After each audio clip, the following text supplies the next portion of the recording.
કસારપાડાથી કપરાડા જતા ફળી ગામે એક આ નાળું બન્યું છે. એ નાળુમાંથી બધા સળિયા બહાર આવી ગયા છે અને સળિયા સામે નીકળેલા છે. ગાડી આવે છે એના ઓપોઝિટ સામે સળિયા છે. ગુજરાતમાં હવે એક સ્થિતિ અધિકારી કર્મચારીઓ અને તંત્રની જોવા મળી રહી છે કે મિલ કે લૂટેંગે મગર બાંટ કે ખાएंगे. આવું એટલા માટે કહેવું પડી રહ્યું છે કે શરમ કરો અધિકારીઓ, શરમ કરો એ કર્મચારીઓને, શરમ કરવી જોઈએ તંત્રને કે જે જનતાના ટેક્સથી પૈસા લે, જનતાના ટેક્સથી એમના પગાર ચૂકવાય, જનતાના ટેક્સથી કરોડો રૂપિયાની જે ગ્રાન્ટ છે તે પાસ થાય, છતાં પણ જનતાને રસ્તા પરથી પસાર થવા માટે સરખા રસ્તા નથી.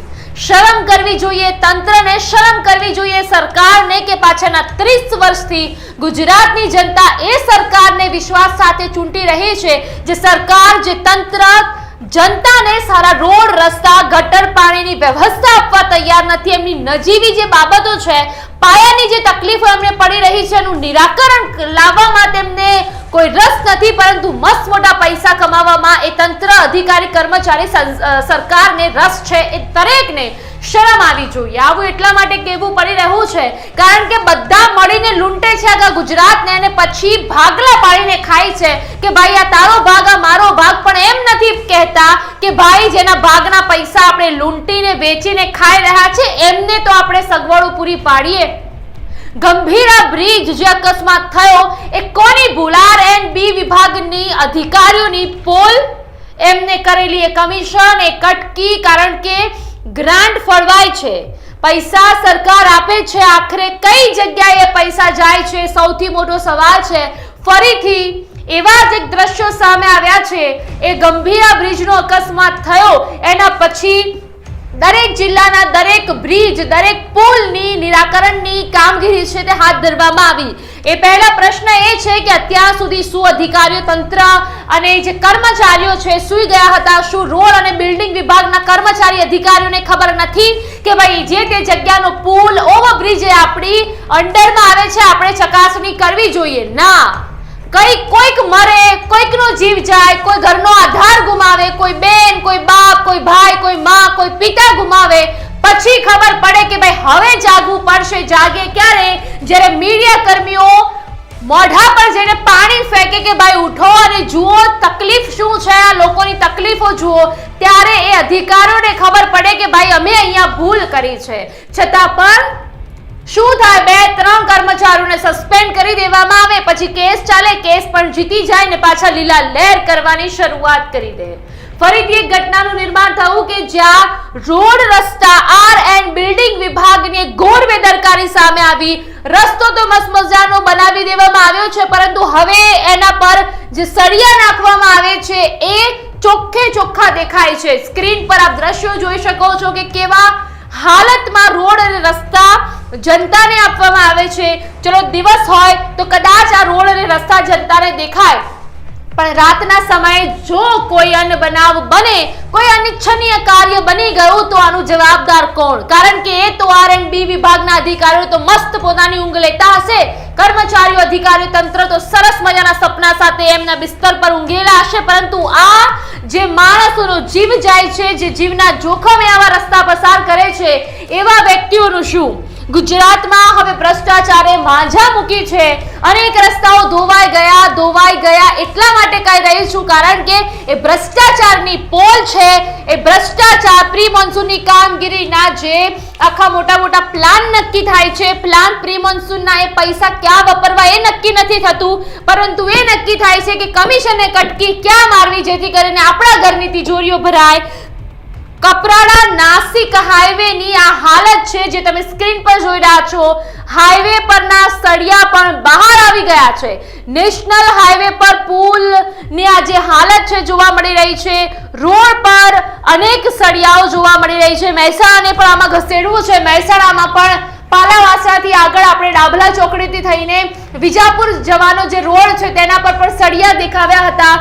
પ્રકાશી તહેવાર થયો એના પછી R&B વિભાગના કર્મચારીઓને ખબર પડી કે હવે આપણને કોઈ આવીને આપણા ઘરના દરવાજા ખખડાવે એ પહેલા રોડ રસ્તા સરખા કરવા દો, એટલે રસ્તા સરખા થઈ ગયા.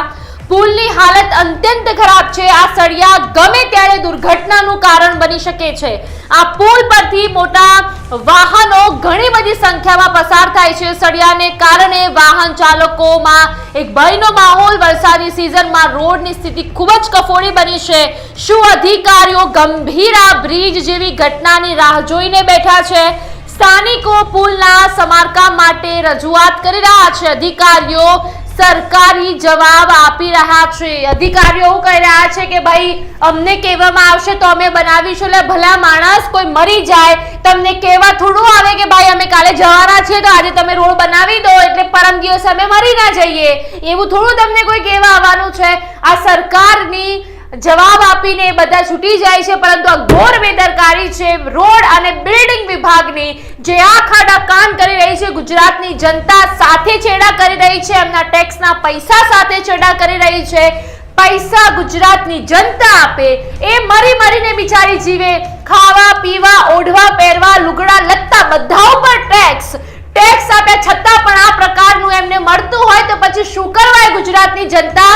અધિકારીઓને ટેક્સ આપે ને શું કામ તમારા ખિસ્સામાં પગાર જાય? પગાર લેવા બધા તૈયાર, પરંતુ જે માટે પગાર લો છો એ કામગીરી એકદમ આ પ્રકારની જોવા મળી રહી છે.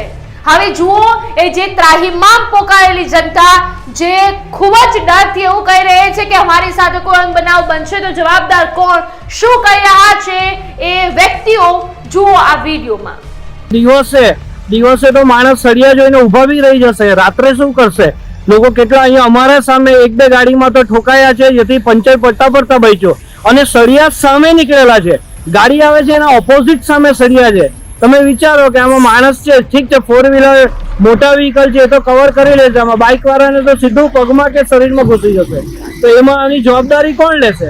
માર્ગ વન વ્યવહાર છે, જે રોડ રસ્તા વાળા એ લોકો બી જો અહીંયા તો પસાર થતા હશે, એ લોકો જોતા નહીં ગવર્મેન્ટ ઓફિસર, એનું શું કરવાનું? કસારપાડાથી કપરાડા જતા ફળી ગામે એક આ નાળું બન્યું છે. એ નાળુમાંથી બધા સળિયા બહાર આવી ગયા છે અને એક ટ્રકમાંથી એ સળિયો છટકી અને અમારી કારમાં લાગ્યો. એટલે અમે જોવા ઊભા રહ્યા કે ભાઈ આ શું છે, આ કઈ જાતનું નાળું બનાવ્યું હશે. અમે તો ટેકનિકલ માણસ છે, અમે જાણીએ છીએ કે આ સળિયા લાગવાથી કેટલું નુકસાન થાય છે અને કેટલો આ ભ્રષ્ટાચાર થાય છે. તો આ લોકોએ અહીંયા આ તંત્રએ આવીને અહીંયા આ બધું જોવું જોઈએ, એને મરમ્મત કરવી જોઈએ, એને રિપેર કરવો જોઈએ. જો સળિયો ઘૂસી જાય તો ટાયર ફાટવા સિવાય બીજો કોઈ વિકલ્પ જ નથી આમાં. એટલે અમારી નમ્ર વિનંતી છે મારી કે આ ફળી ગામે આવેલું આ સામે સ્મશાન ભૂમિ છે એની સામે આ નાળું બનાવ્યું છે એ ખૂબ જર્જરિત છે, એને રિપેર કરવાની તાતી જરૂર છે એવી અમારી આંતરિક લાગણી છે.